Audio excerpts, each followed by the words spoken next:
Hello everyone, कैसे हो? बढ़िया। बात करते हैं अपने नेक्स्ट चैप्टर की, that is structure of atom. Structure of atom के बारे में बात करें तो एटम का स्ट्रक्चर कैसा होता है।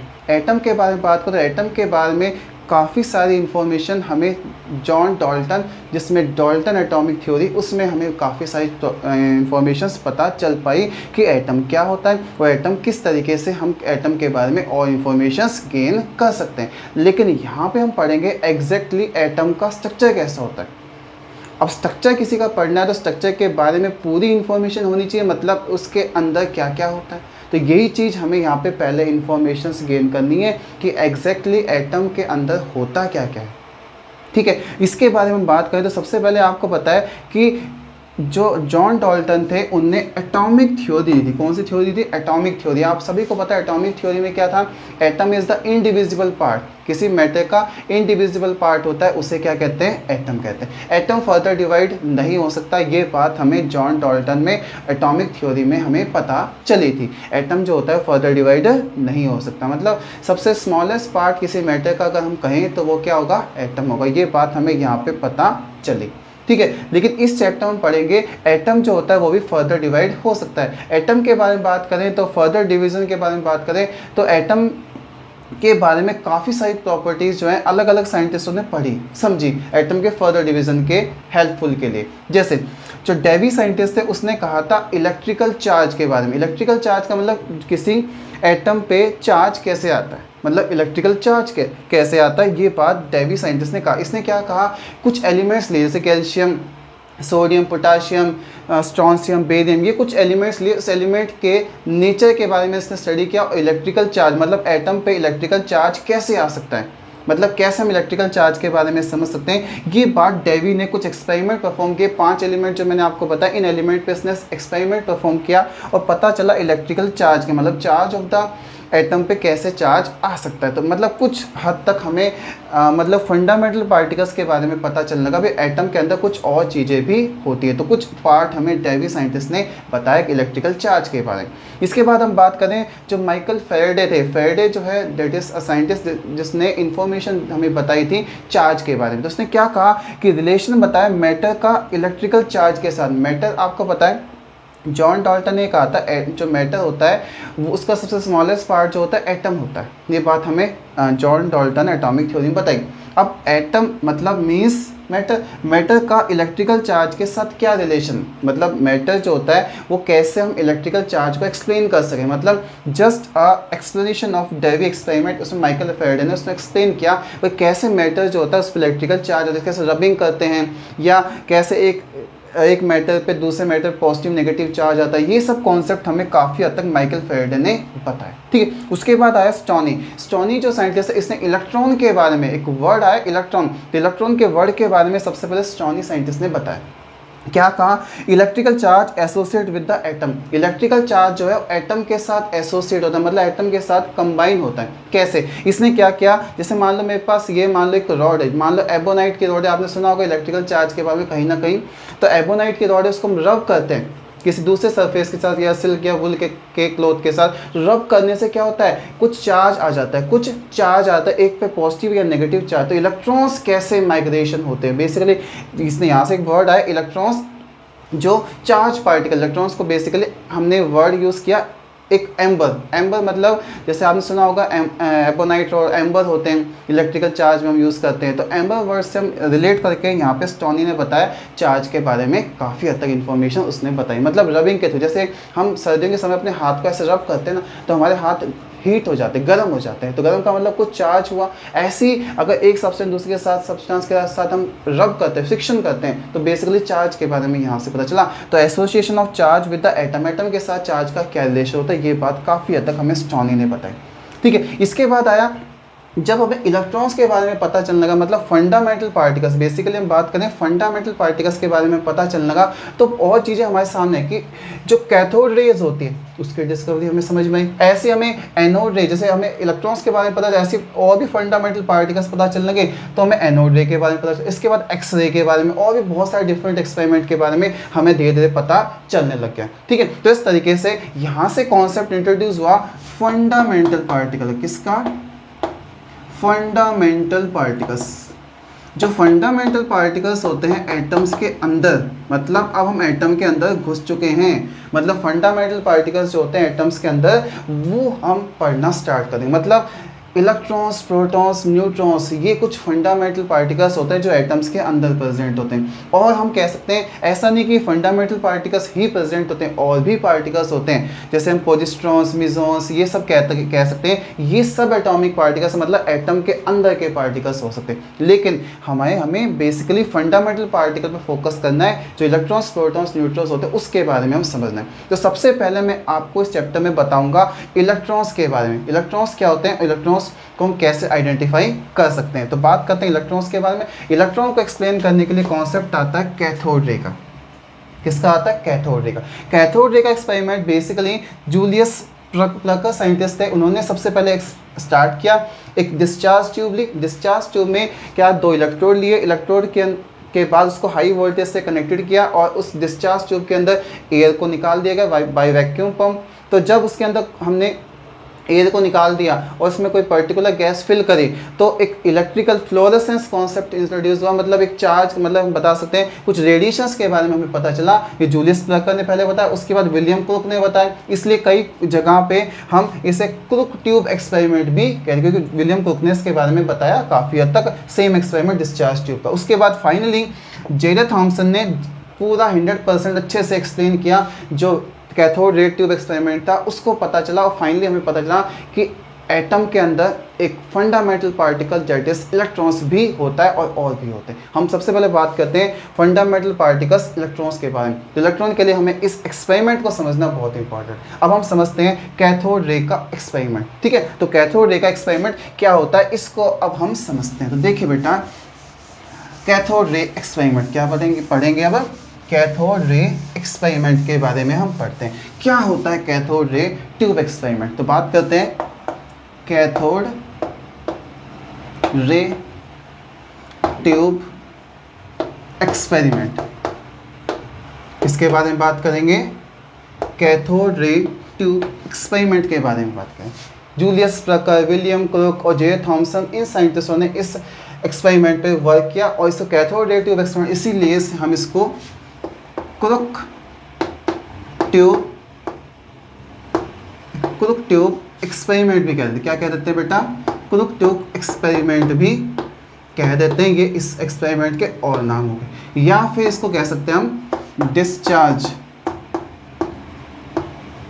ट्यूब एक्सपेरिमेंट भी कह देते हैं। क्या कह देते हैं? डिस्चार्ज ट्यूब एक्सपेरिमेंट भी कह रहे हैं। These are the different names of cathode ray tube experiment. अब हम इस एक्सपेरिमेंट को, इसके सेटअप को समझने की कोशिश करते हैं। सबसे पहले एक लंबी सी हमारे पास नियर अबाउट 30 सेंटीमीटर के इक्वलेंट हमारे पास एक ग्लास की ट्यूब है, that is a glass tube. इसमें दोनों साइड क्या है? होल्स हैं। इस होल्स में से क्या आएंगे? इलेक्ट्रोड। एक इलेक्ट्रोड यहाँ और एक इलेक्ट्रोड यहाँ फिटेड। इलेक्ट्रोड का मतलब जो मेटल्स के रॉड्स होती हैं जिसमें से इलेक्ट्रॉन्स एमिट हो सकते हैं, दैट इज इलेक्ट्रोड। इसके बाद यहाँ पे हम फिट करते हैं एक वैक्यूम पंप। वैक्यूम पंप का क्या काम होता है कि इसमें से एयर को एस्केप आउट करना, वैक्यूम पंप। तो इतनी बात समझ में आ गई, that is known as a glass tube. इसे हम कह सकते हैं डिस्चार्ज ट्यूब भी कह सकते हैं, ग्लास ट्यूब भी कह सकते हैं। ये है डिस्चार्ज ट्यूब। ठीक है, ये होते हैं इलेक्ट्रोड, ये होते हैं इलेक्ट्रोड। अब इलेक्ट्रोड का मतलब जो सब्सटेंस इलेक्ट्रॉन्स एमिट करते हैं बेसिकली मेटल के बने होते हैं। अब इलेक्ट्रोड इसमें दो हैं, तो इसे कहेंगे positive negative electrode, that is cathode electrode.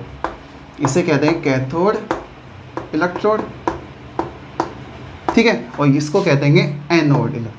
क्या कहते हैं? एनोड। इसका मतलब इस पे जो चार्ज आएगा वो पॉजिटिव आएगा और इस पे चार्ज जो आएगा वो नेगेटिव आएगा। इतनी बात समझ में आ गई।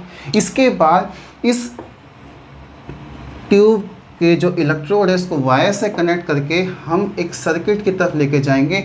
सर्किट में हम लगाएंगे हाई वोल्टेज बैटरी। क्या लगाएंगे? High voltage battery. और बैटरी में स्मॉल टर्मिनल रिप्रेजेंट करता है नेगेटिव को, और जो बिगर टर्मिनल्स होते हैं वो पॉजिटिव को रिप्रेजेंट करते हैं। इस तरीके से ये क्या है? High voltage battery. यहाँ पे नेगेटिव चार्ज आएगा और यहाँ पे पॉजिटिव, इस तरीके से यहाँ। और यहाँ पे है एक स्विच, ये क्या होगा, एक स्विच, इसको हमने से तरीके से कनेक्टेड कर दिया, that is high voltage battery. High voltage battery हमने ले ली, इसकी वोल्टेज हमें याद रखनी है 10,000 वोल्ट, दैट इज 10,000, और ये होता है स्विच जो सर्किट को ऑन या ऑफ कर सकता है, या ब्रेक या ओपन कर सकता है, या क्लोज कर सकता है। ये है कनेक्टिंग वायर्स। ये क्या होते हैं, connecting wires, that is a complete setup for the cathode ray tube experiment. इसके बाद क्या होगा, इसके अंदर हम फिल कर देते हैं, मान लीजिए हाइड्रोजन गैस फिल करते हैं। हाइड्रोजन गैस को फिल करने से वैक्यूम पंप, जो ये वैक्यूम पंप है, इस वैक्यूम पंप से पूरे की पूरी एयर को यहाँ से एस्केप आउट, इसके अंदर बिल्कुल एयर नहीं होगी, सिर्फ एक हाइड्रोजन गैस हम इसमें फिल करेंगे। तो वैक्यूम पंप से क्या होगा, एक तो एयर निकल जाएगी और इसमें प्रेशर लो कर देंगे। प्रेशर, वैक्यूम पंप का क्या काम होगा, प्रेशर को डिक्रीज करना, मतलब कितना डिक्रीज करना चाहते हैं, that is the function of vacuum pump. इस तरीके से पूरा सेटअप जो हमारे सामने बना, that is a cathode ray tube experiment, या डिस्चार्ज, क्योंकि डिस्चार्ज ट्यूब इसलिए हम इसको डिस्चार्ज ट्यूब एक्सपेरिमेंट भी कह सकते हैं। विलियम कुक ने इसमें बहुत अच्छा योगदान दिया, इसलिए इसका कुक ट्यूब एक्सपेरिमेंट भी कह देते हैं। ये एक सेटअप है हमारे पास, किसका, एक डिस्चार्ज ट्यूब एक्सपेरिमेंट का एक सेटअप हमारे सामने आ चुका है। जैसे ही हमने इसके अंदर वैक्यूम पंप से प्रेशर को कम करना स्टार्ट किया, धीरे धीरे कम किया, 10⁻⁻⁴ एटमॉस्फेरिक प्रेशर, 10⁻⁻2 से 10⁻⁻⁴ कह सकते हैं, 10⁻⁻2 से 10⁻⁻⁴ एटमॉस्फेरिक प्रेशर, -2 से 10⁻⁻⁴ एटमॉस्फेरिक प्रेशर तक अगर हमने प्रेशर कम किया, लो प्रेशर पे आपको पता है ऐसा प्रेशर क्यों किया, लो प्रेशर पे जो गैस होती है वो कंडक्टिंग हो जाती है, इसलिए हमने लो प्रेशर किया, 10⁻⁻2 से 10⁻⁻⁴ एटमॉस्फेरिक प्रेशर तक प्रेशर को कम किया। जब प्रेशर कम किया और वोल्टेज हमने अप्लाई किया 10,000 वोल्टेज या उससे ज़्यादा, तो इतनी वोल्टेज अप्लाई करने के बाद जो गैस होती है वो कंडक्टिंग हो जाती है, और यहाँ से कुछ पार्टिकल्स की रेस इस तरीके से आगे एमिट होने लगी। बेसिकली यहाँ पे हमें कैसे पता चला ये हुआ, तो एक फ्लोरोसेंस नेचर, मतलब एक चमक हमें दिखाई दी। वो कैसे दिखाई दी, इसके पीछे यहाँ पे मैंने कोटिंग करवा दी एक मेटल की, किसकी, जिंक सल्फाइड की कोटिंग, किसकी करवा दी, जिंक सल्फाइड की स्क्रीन की कोटिंग, हम कह सकते हैं जिंक सल्फाइड कोटिंग करवा दी। जैसी ये रेडिएशंस जो इनविजिबल रेडिएशन थे हमें दिखाई नहीं दे रही थी, जब धीरे धीरे हमने इसका कलर बेसिकली पता चला तो हमें पता है कुछ रेडिएशन यहाँ से निकल रही हैं, वो रेडिएशन यहाँ टकराई तो ग्रीन कलर का ग्लो बेसिकली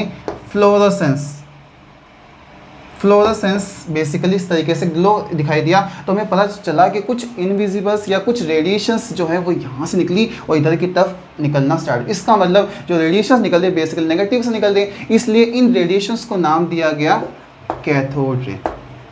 क्या नाम दिया गया, कैथोड रे, क्योंकि कैथोड टर्मिनल से निकलनी स्टार्ट हो रही है, इसलिए इसको कैथोड रेज कहना स्टार्ट किया। इस तरीके से ये सेटअप जो परफॉर्म किया, इसलिए हम इसको कैथोड रे ट्यूब एक्सपेरिमेंट भी कहते हैं, that is discharge tube experiment या कैथोड रे ट्यूब एक्सपेरिमेंट या फिर क्रूक ट्यूब एक्सपेरिमेंट भी कह सकते हैं, that is known as a discovery of electron, that is a discovery electrons. क्योंकि इन पार्टिकल्स के अंदर जो रेस है, इस रेडियस के अंदर जो negative particles present, negative particles atom के अंदर जो होते हैं that is known as electron. क्योंकि यहाँ से हमें पता चला जो नेगेटिव पार्टिकल्स हैं रे के अंदर, जो नेगेटिव पार्टिकल्स प्रेजेंट है किसके अंदर, रे के अंदर, नेगेटिव पार्टिकल जो ये रे निकले कैथोड रे, इसके अंदर जो प्रेजेंट है दैट इज इलेक्ट्रॉन। ये क्या प्रेजेंट होंगे, इलेक्ट्रॉन्स प्रेजेंट होंगे। इस तरह से हमें पता चला जो नेगेटिव पार्टिकल्स जो होते हैं दैट इज कॉल्ड इलेक्ट्रॉन्स। तो इसका मतलब इन कैथोड रे के अंदर जो पार्टिकल्स प्रेजेंट होते हैं वो क्या होंगे, इलेक्ट्रॉन्स होंगे। और यहाँ से पता चला कि जो कैथोड रे होती है बेसिकली नेगेटिव चार्ज पार्टिकल्स की होती है, और negative charge particle that is electrons इसके अंदर प्रेजेंट होते हैं। तो इस क्रूक ट्यूब एक्सपेरिमेंट से पता चला कि इलेक्ट्रॉन्स क्या होते हैं और कैसे हम उसको आइडेंटिफाई कर सकते हैं। तो यहाँ से पता चला इलेक्ट्रॉन्स क्या होते हैं। ठीक है बेटा, इलेक्ट्रॉन्स के बारे में पता चला। इलेक्ट्रॉन्स क्या होंगे, एक नेगेटिव चार्ज पार्टिकल्स होते हैं that is constitute of the cathode rays, that is the constitute of cathode रे। ये बात आपको यहाँ पे समझ में आ गई होगी, आगे सबको समझ में। अब हम बात करते हैं कुछ कैथोड रे की प्रॉपर्टीज या कैरेक्टरिस्टिक्स के बारे में बात करते हैं। तो बात करते हैं प्रॉपर्टीज या कैरेक्टरिस्टिक्स ऑफ कैथोड रेज। ठीक है बेटा, तो बात करते हैं properties of cathode rays. Important है प्रॉपर्टीज, उनके बारे में हम समझते हैं ताकि हमें इसके बारे में डिटेल इन्फॉर्मेशन और अच्छे से पता चल सके। तो हम बात करते हैं प्रॉपर्टीज ऑफ कैथोड रेस। किसके बारे में बात करें? प्रॉपर्टीज ऑफ कैथोड रेस के बारे में। तो सबसे पहले बात करते हैं they carries negative charge. They carries मतलब जो कैथोड रेस होती है they carries negative charge, they carries negative charge particles, they carries negative charge particles present होते हैं। इसके अंदर नेगेटिव चार्ज पार्टिकल मतलब इलेक्ट्रॉन्स प्रेजेंट होते हैं, ये बात हमने अभी थोड़ी देर पहले समझी। तो नेगेटिव चार्ज पार्टिकल्स होते हैं, ये पहली प्रॉपर्टी है। दूसरी प्रॉपर्टी है कि ये जो कैथोड रेस होती है दे आर, हम कह सकते हैं दे आर कैसे हो सकते हैं? Material nature. तो हम कह सकते हैं cathode rays are material in nature. कैसे नेचर में हो सकती है? Material nature. कैसे हमें पता चला? मेटेरियल मतलब इसके पास एक पावर होती है। जैसे मान लीजिए ये हमारे पास एक क्रूक ट्यूब है या डिस्चार्ज ट्यूब है, ये क्रूक ट्यूब या डिस्चार्ज ट्यूब है। अब आपको बताइए यहाँ पे जो नेगेटिव इलेक्ट्रोड होता है वहाँ से क्या होता है? रेडिएशंस निकलती हैं, रेस निकलती हैं। ये रेस अगर आगे की तरफ मूव करती है तो यहाँ पे हमने एक पैडल लगा दिया। क्या लगा दिया? एक पैडल लगा दिया। इस तरीके से ये एक पैडल लगा दिया। इस पैडल पे रेडिएशन जब ये रेस इस पर टकराती है तो ये जो पैडल है ऐसे मूव करना स्टार्ट, मतलब ये रोटेशंस करना स्टार्ट करता है। इसका मतलब इनके पास कोई पावर होती है, that is material in nature. मतलब ये इस जो रोटेटिंग व्हील्स है इसको रोटेट कर देते हैं, इसका मतलब मेटेरियल इन नेचर भी होती है। ठीक है, तो समझ में आ गया, they are material in nature. इसके बाद हम बात करते हैं they produce heating effect. They produce heating. तो तीसरी प्रॉपर्टी आ गई cathode rays produce heating effect. जो कैथोड रे होते हैं हीटिंग इफेक्ट प्रोड्यूस करते हैं। सेम एक्सपेरिमेंट अगर सेटअप हम दोबारा से करें, जो डिस्चार्ज ट्यूब का एक्सपेरिमेंट था हम दोबारा से एक बार देखें तो इस तरीके से ये डिस्चार्ज ट्यूब का एक्सपेरिमेंट था। अगर मैं इसमें स्मॉल एल्युमिनियम फॉयल या गोल्ड फॉयल इसके अंदर फिट करेंगे, that is the thin foil of metal. Thin foil हमने यूज़ की। जैसे ये रेडिएशंस या रेस इस पे आगे टकराई तो इस फॉयल का टेम्परेचर क्या हो गया? राइज हो गया। अगर टेम्परेचर राइज इसका मतलब दे produce heating effect. They produce क्या करते हैं? Heating effect. इसी तरीके से अगर किसी हैवी मेटल्स की पे अगर ये पार्टिकल्स की रेडिएशंस अगर एमिट होती है तो इसमें से एक्सरे भी निकलती है। क्या निकलते हैं? एक्सरे। तो दे प्रोड्यूस एक्सरे भी कह सकते हैं। Cathode rays they produce X ray भी कह सकते हैं। क्या कह सकते हैं? एक्सरे। और पेनिट्रेशन पावर भी होती है, ये बात भी हम समझ सकते हैं यहाँ पे। तो इसको लिख सकते हैं दे प्रोड्यूस एक्सरे भी प्रोड्यूस कर सकते। एक्सरे की क्या होती है? Penetrating power. तो दे हैव पेनिट्रेटिंग पावर, ये भी कह सकते हैं। दे हैव पेनिट्रेटिंग पावर, मतलब पेनिट्रेशंस किसी चीज़ के अंदर से पास होने की क्या होते हैं? प्रॉपर्टीज। और दैट इज पेनिट्रेटिंग पावर्स भी हम कह सकते हैं। ठीक है, इसके बाद हम 6 प्रॉपर्टी तरफ चलें तो कैथोड रे का नेचर ऑफ गैस और नेचर ऑफ इलेक्ट्रोड पर डिपेंड नहीं करता। तो cathode rays nature do not depends upon the nature of gas taken the discharge tube or nature of electrode। इस पर डिपेंड नहीं करता। मतलब किसी मेटल का इलेक्ट्रोड लें या कोई सी भी गैस, हाइड्रोजन गैस ले, नियॉन गैस ले, हीलियम गैस ले, कोई भी गैस लें तो उसका नेचर ऑफ कैथोड रे कभी चेंज नहीं होता। इस तरीके से हम कह सकते हैं कैथोड रे जो होता है उसका नेचर ऑफ गैस और नेचर ऑफ इलेक्ट्रोड पर डिपेंड नहीं करता। ठीक है, इस तरीके से हमें पता चला जो कैथोड रेज होती हैं उनकी कुछ प्रॉपर्टीज़ होती हैं। ये कुछ प्रॉपर्टीज़ मैंने आपके साथ डिस्कस की, तो ये प्रॉपर्टीज़ आप सभी को बहुत अच्छे से समझ में आ गई होगी। अब हम बात करते हैं जो इसके अंदर नेगेटिव चार्ज पार्टिकल्स इलेक्ट्रॉन्स, उसके बारे में हम थोड़ी सी इंफॉर्मेशन और गेन करते हैं। मतलब हम बात करते हैं चार्ज के बारे में और charge to mass ratio of the electrons के बारे में। ठीक है, तो बात करते हैं चार्ज टू मास रेशियो। तो ये जो चार्ज टू मास रेशियो है ये परफॉर्म किया गया किसके थ्रू? जे थॉमसन ने। जे थॉमसन साइंटिस्ट थे, उन्होंने बताया कि जो कैथोड रेज होती है इसमें जो चार्ज टू मास रेशियो आता है, ठीक है, that is charge to mass ratio. Charge to mass ratio, charge to mass ratio जो होता है वो ऑलवेज सेम आता है, ऑलवेज फिक्स, क्योंकि अभी मैंने बताया कि nature of cathode ray do not depend upon the gas और नेचर ऑफ इलेक्ट्रॉन पे डिपेंड। इसलिए चार्ज टू मास रेशियो मतलब E/m ratio, charge to mass ratio जो आता है वो कैथोड रे का नियर अबाउट सभी जगह बराबर होता है। इसका मतलब चार्ज टू मास रेशियो क्या है? एक बिल्कुल इक्वल आया, दैट इज इक्वल। तो अगर चार्ज टू मास रेशियो अगर हमारा इक्वल आ रहा है दैट इज इक्वल टू, हम कह सकते हैं हर एक गैस का क्या होगा? बराबर होगा। जो charge to mass ratio E/m ratio of electron, E/m ratio electrons क्या आएगा? 1.75 इंटू 10 की power 8 coulomb per gram, that is the charge to mass ratio of the electrons. Basically electrons का चार्ज टू मास रेशियो क्या होता है? That is 1.75 into 10 की power 8 coulomb per gram, that is the charge to mass ratio. ये बताया किसने? Given by J Thompson.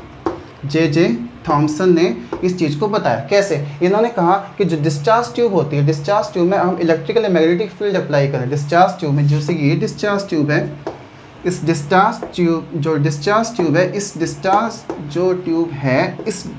Tube में अगर हम इलेक्ट्रिकल या मैग्नेटिक फील्ड अप्लाई करें, ये मान लो मैंने इलेक्ट्रिक फील्ड अप्लाई, ये पॉजिटिव और ये नेगेटिव, इलेक्ट्रिक फील्ड अप्लाई करते हैं तो जो कैथोड रेज होती है वो deviate towards the positive terminal, positive की तरफ डाइवेट हो जाती है। इससे पता चला exactly charge to mass ratio of the electrons कितना होता है। वो वैल्यू हमारे पास एक्सपेरिमेंटल डाटा आया, दैट इज 1.75 या 1.7588 भी ले लेते हैं, मतलब एग्जैक्ट ले तो, या रफली हम इसको 1.75 इंटू 10 की पावर 8 कूलम पर ग्राम के इक्विवेलेंट भी ले सकते हैं। ठीक है बेटा, समझ में आया? दैट इज 1.75 इंटू 10 की power 8 coulomb per gram, that is the charge to mass ratio in case of the cathode tube experiment में इलेक्ट्रॉन्स का charge to mass, that is given by the J Thomson. इस तरीके से इसने perform करके हमें बताया। अब बात करते हैं इलेक्ट्रॉन्स के चार्ज के बारे में, चार्ज ऑफ द इलेक्ट्रॉन्स। ठीक है, तो इलेक्ट्रॉन्स पे चार्ज कितना होता है इसके बारे में बात करते हैं। इसके लिए जो R.A. मिलिकन साइंटिस्ट थे, कौन से थे?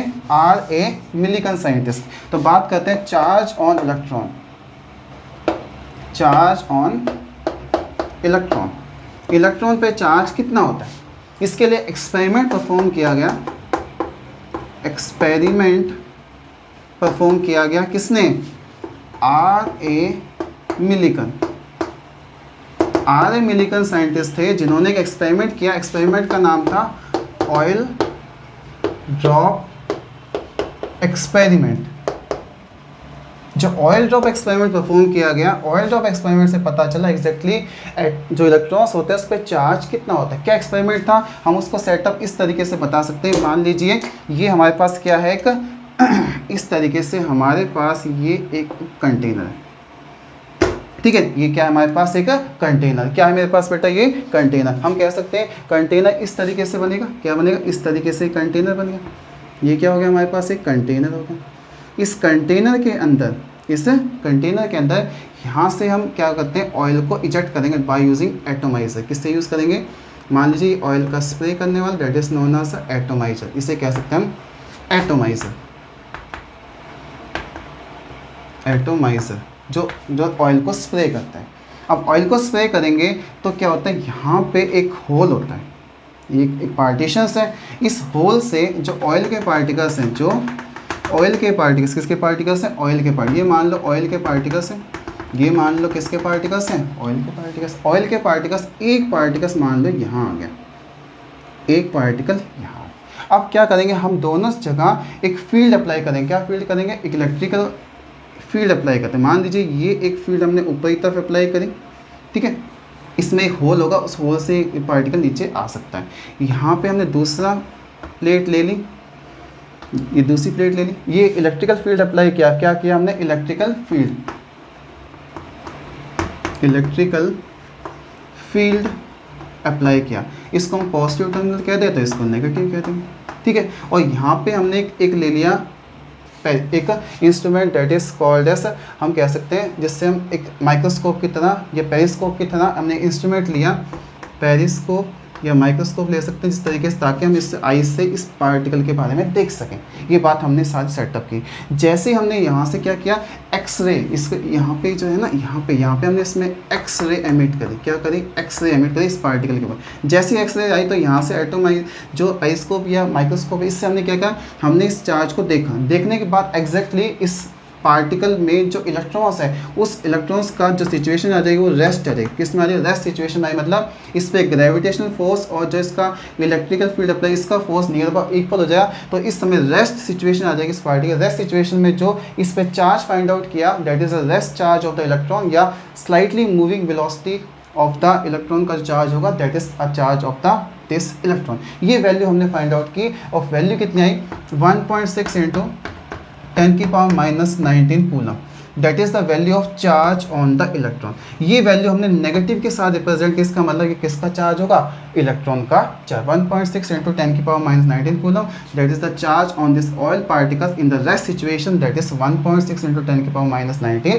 Coulomb, that is the charge on the electron. इस तरीके से ये था एक ऑयल ड्रॉप एक्सपेरिमेंट, जिससे हमें चार्ज के बारे में काफ़ी हद तक पता चला, that is oil drop experiment. समझ में आ गया ऑयल ड्रॉप एक्सपेरिमेंट क्या होता है। अब हम बात करते हैं इस ऑयल ड्रॉप एक्सपेरिमेंट से बेसिकली फाइनली हमने क्या निकाला, चार्ज निकाला। चार्ज हमें पता है, अब हमें पता है चार्ज टू मास रेशियो, दोनों रेशियो अगर पता है तो हम क्या निकाल सकते हैं, हम मास ऑफ द इलेक्ट्रॉन निकाल सकते हैं। क्या निकाल सकते हैं, मास ऑफ द इलेक्ट्रॉन। तो अगर हमें मास ऑफ इलेक्ट्रॉन निकालना है, मास ऑफ इलेक्ट्रॉन निकालना है तो कैसे निकाल सकते हैं, तो mass of the electron represent by m, that is equal to charge divide by charge to mass ratio. अगर मैं चार्ज को, चार्ज जो होता है, चार्ज को अगर charge to mass ratio divide कर दो तो क्या मेरे पास क्या आ जाएगा, मास आ जाएगा। जैसे चार्ज आपको पता है 1.6 इंटू 10⁻⁻19 कूलम चार्ज था, और charge to mass ratio 1.75 into 10⁸ coulomb per gram था। कूलम से कूलम कैंसिल, तो मास कितने में, किस में आ जाएगा, ग्राम में आ जाएगा। ये वैल्यू का फाइंड करते तो near about 9.1 into 10⁻28 gram, that is equal to 9.1 approx ले रहा हूँ, 9.1 इंटू 10⁻28 ग्राम, या 9.1 इंटू 10⁻31 किलोग्राम। किलोग्राम में लेंगे तो -31 हो जाएगा, और ग्राम में लेंगे तो -28 ग्राम के इक्विवेलेंट हो जाएगी। किसके बराबर हो जाएगी, equivalent, that is the mass of the electron. तो यहाँ से हमें मास ऑफ इलेक्ट्रॉन भी पता चल गया। एक्जैक्टली मास ऑफ इलेक्ट्रॉन कितना होता है, चार्ज की वैल्यू आपको पता है, charge to mass ratio 1.75 to 10⁸ coulomb per gram होता है, that is the charge to mass ratio in case of electron. तो समझ में आ गया आपको इलेक्ट्रॉन पे एक्जैक्टली मास की वैल्यू कितनी होती है। यहाँ से हमें इलेक्ट्रॉन्स के बारे में सब कुछ पता चल गया। अब हम बात करें कि हाइड्रोजन एटम के कंपैरिजन में इलेक्ट्रॉन का मास कितना होता है, तो ये बात हम एक बार स्टडी करते हैं, mass of electron with comparison of hydrogen atom के साथ, ठीक है। तो हम बात करते हैं mass of electron with comparison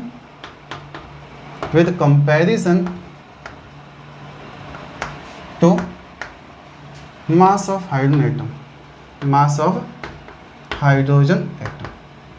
hydrogen atom के मास से कंपेयर करके मास ऑफ इलेक्ट्रॉन्स हम कैसे कंपेयर करके फाइंड आउट कर सकते हैं। देखिए बेटा, मास ऑफ या एटॉमिक मास हम कह सकते हैं, atomic mass of hydrogen atom. Hydrogen atom का जो एटॉमिक मास होता है वो होता है 1.008 U, that is the atomic mass of hydrogen. ये नियर अबाउट हम इसको 1 भी ले सकते हैं, 1 U भी ले सकते हैं, ठीक है। तो 1.008 U के बराबर हम इसको, अगर हम ग्राम एटॉमिक मास में लेके तो क्या करेंगे, आपको होता है एक जो कार्बन एटम का मास होता है वो होता है कितना, 1.6 × 10⁻24 ग्राम के बराबर होता है। तो इसको हम कितने से मल्टीप्लाई कर देंगे, उतने से मल्टीप्लाई, तो हम कह सकते हैं gram atomic mass of hydrogen atom, that is equal to 1.008 into 1.66 into 10⁻24 gram. इसको अगर सॉल्व करते हैं तो हमारे पास जो आंसर आता है वो नियर अबाउट 1.673 इंटू 10⁻⁻ 24 ग्राम के इक्विवेलेंट आता है। कितना आता है? 1.673 10⁻24 ग्राम के इक्विवेलेंट आता है। ठीक है, और आपको पता है मास ऑफ इलेक्ट्रॉन कितना है? आपको पता है कि आपको याद होगा जो मास ऑफ इलेक्ट्रॉन था वो अभी हमने निकाला था, कितना था? 9.1 × 10⁻28 ग्राम। ये हमारे पास मास ऑफ इलेक्ट्रॉन आया था ग्राम में। तो अगर हम दोनों के कंपेरिजन में निकालना चाहें तो हम कह सकते हैं कि मास of hydrogen atom, mass of hydrogen atom divide by mass of electron, mass of electron कैसे करेंगे? तो 1.6 को अगर मैं डिवाइड करूँ 9.1 × 10⁻28 ग्राम, किससे? 1.6 73 × 10⁻24 ग्राम को 9.1 10⁻28 ग्राम से डिवाइड करूँ तो ये वैल्यू आती है 1837 के इक्विवेलेंट। कितना आएगी? 1837 के इक्विवेलेंट आती है। दैट इज द रेशियो, जिसकी जो वैल्यू आएगी ना, दैट इज रेशियो, ये कितना है? 1837 की इक्विवेलेंट आएगी। तो हम कह सकते हैं यहाँ से जो मास ऑफ इलेक्ट्रॉन है वो हम कह सकते हैं मास ऑफ इलेक्ट्रॉन जो है वो क्या कह सकते हैं? Mass of electron is equal to 1/1837 mass of hydrogen atom. इसका मतलब मेरे को रिलेशन समझ में आ गया। हाइड्रोजन एटम के मास का 1/387 ले सके, that is the mass of electron. और दिस वैल्यू जो है हम कह सकते हैं रफ रेडियम 1840 भी किसी बुक्स में ली जा सकती है। मास ऑफ हाइड्रोजन एटम के इक्विवेलेंट भी ली जा सकती है, that is the mass of electron. इस तरीके से हम हाइड्रोजन के साथ मास ऑफ इलेक्ट्रॉन को कंपेयर करके हमने फाइंड आउट कर लिया, that is the mass of electron. इस तरीके से यहाँ पे आके discovery of electrons, cathode ray tube experiment, charge to mass ratio, charge क्या होगा, और साथ में जो हाइड्रोजन एटम से इलेक्ट्रॉन का मास कंपेरिजन जो है वो हमने यहाँ पे डिस्कस किया। और ये टॉपिक यहाँ आके डिस्कवरी ऑफ इलेक्ट्रॉन्स क्या हो गया? कंप्लीट हो गया। ठीक है, थैंक यू।